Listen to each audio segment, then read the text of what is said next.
Good morning, everyone. My name is Tuhin, and today I'll be going to discuss about how artificial intelligence can help in the SEO industry. But before moving into that, let us first understand how SEO have grown over the last few decades.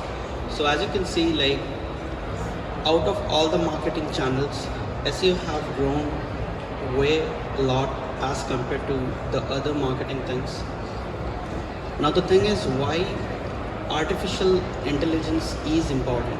So like long back people used to think that everything was about backlinks, but the thing is that this was wrong because like people used to use a lot of keyword stuffing, a lot of backlinks, and with the rising competition in Google, things have changed a lot. Like more number of competitors, more websites. So Google have to find a way by which this can strictly understand what is the relevance, how the relevance are being involved, and what level of user significance it can provide. Now, having said that, Google have found like it's Google have found that if someone is doing backlink or keyword, this should have a semantic relevance with the user. Now, semantic relevance was good, but there was a major problem. The thing is that a majority percentage of Google queries are new every single day. Now, this is a problematic thing. Now, the reason is because every single day new queries are being generated on the search, and Google finds it difficult to understand like you can say like what it means, how it means, and so on. Now having said that, Google initially did not understand how long tail keywords work. For example, like 3-4 years back, if someone searched, this is an example, so there were no relevant example. Now this is when Google introduced rank brain and natural language processing. So this is the next generation SEO by which people can optimize their landing pages with the help of changing semantics.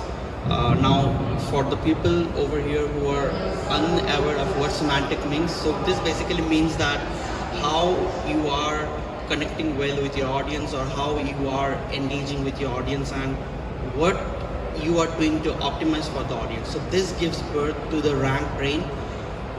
Now after the rank brain algorithm, if we search the same queries, as you can see, Google now can well understand what it predicts. For example, if like the same query, after optimizing for rank brain, Google can definitely provide a better example, better understanding, because Google now knows what the intent means. Now the next part is that Google changes more than 4,500 algorithms in a single year, and this is a statistics based on 2022. Currently this is more than 5,000. So the point is that with so much algorithm updates, it's quite obvious that you need to keep up with the changing algorithm if you want to stay ahead of the race. So this is where semantic engineering gets its position. So semantic engineering is all about optimizing for natural intent of the user. So if you can optimize for satisfying the intent of the user, this is where semantics play, and this can get you a huge SEO success. Now, for example, one of the easiest example why keyword stuffing does not work. For example, suppose one of the website, if I use classiest watch, and as you can see, the website which is ranking on the first, it does not even have the keyword mentioned anywhere, not even inside of the page, but still this is ranking on page number 1. The reason is why? The reason is quite simple. The reason is exclusive AI depends on number of additional strategies, one of them being voice search optimization. Nowadays voice search have been into the trend, so voice search optimization is something which will be continuing for 2023 and beyond. After voice search optimization, it becomes important to optimize for the entity or declaring the entity's ID. So entities can be declared very easily using a schema markup, which you can just go to your web developers or can ask them to just implement a schema markup, because this can really help in optimizing the intent of the campaign. Then there are various other ways by which the algorithms can be obtained.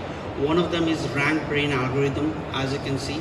So this is just an extended version of schema where you can fit in multiple layers of information. So search engines understand what it is about the campaign and how one can excel into the thing. So this is something how the schema would look like. So it can be generated more and more so that search engines can well know how and what the website is comprised of. And performing this can level up the impression count by a good number of parameters. Next we have correlation. So correlation is a simple where one can correlate between the organic CTR and the impressions between your competitors versus you, and you can just get some like detailed analysis on what level of the areas you are missing in.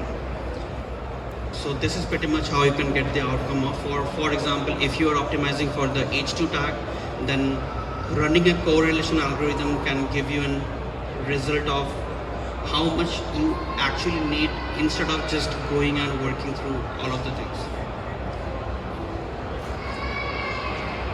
Then we have some real-time example, as you can see, like if I just type body sleeve, then optimizing for a better correlation can get you in the first page.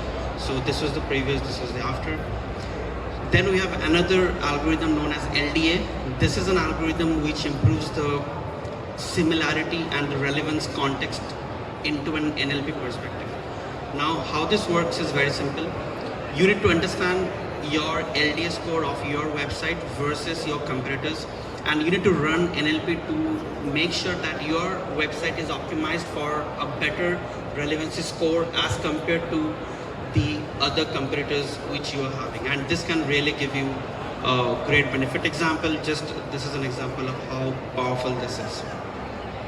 Moving down to the few last segment, AR and multi-search. So Google Lens, Apple Lens, Siri, voice assistant, so they are rising. So multi-search is rising, augmented reality is rising on the go. And here are a few additional algorithms that can work in the AI level of SEO, so that people can use those to fully in-dive and make sure that things are well perfect. Okay, now the long-term reflection of SEO is that like SEO is definitely one of the most cutting-edge marketing tactics by which your organic traffic and organic keywords can grow in volume. And having said that, the future of SEO all relies with the fact that like if you optimize with the changing intent of the customer, then definitely you would get the long-term SEO success, because things are changing, the world is changing, and with the rising competition, I think the best part is to make sure that to optimize for a natural intent. Thank you.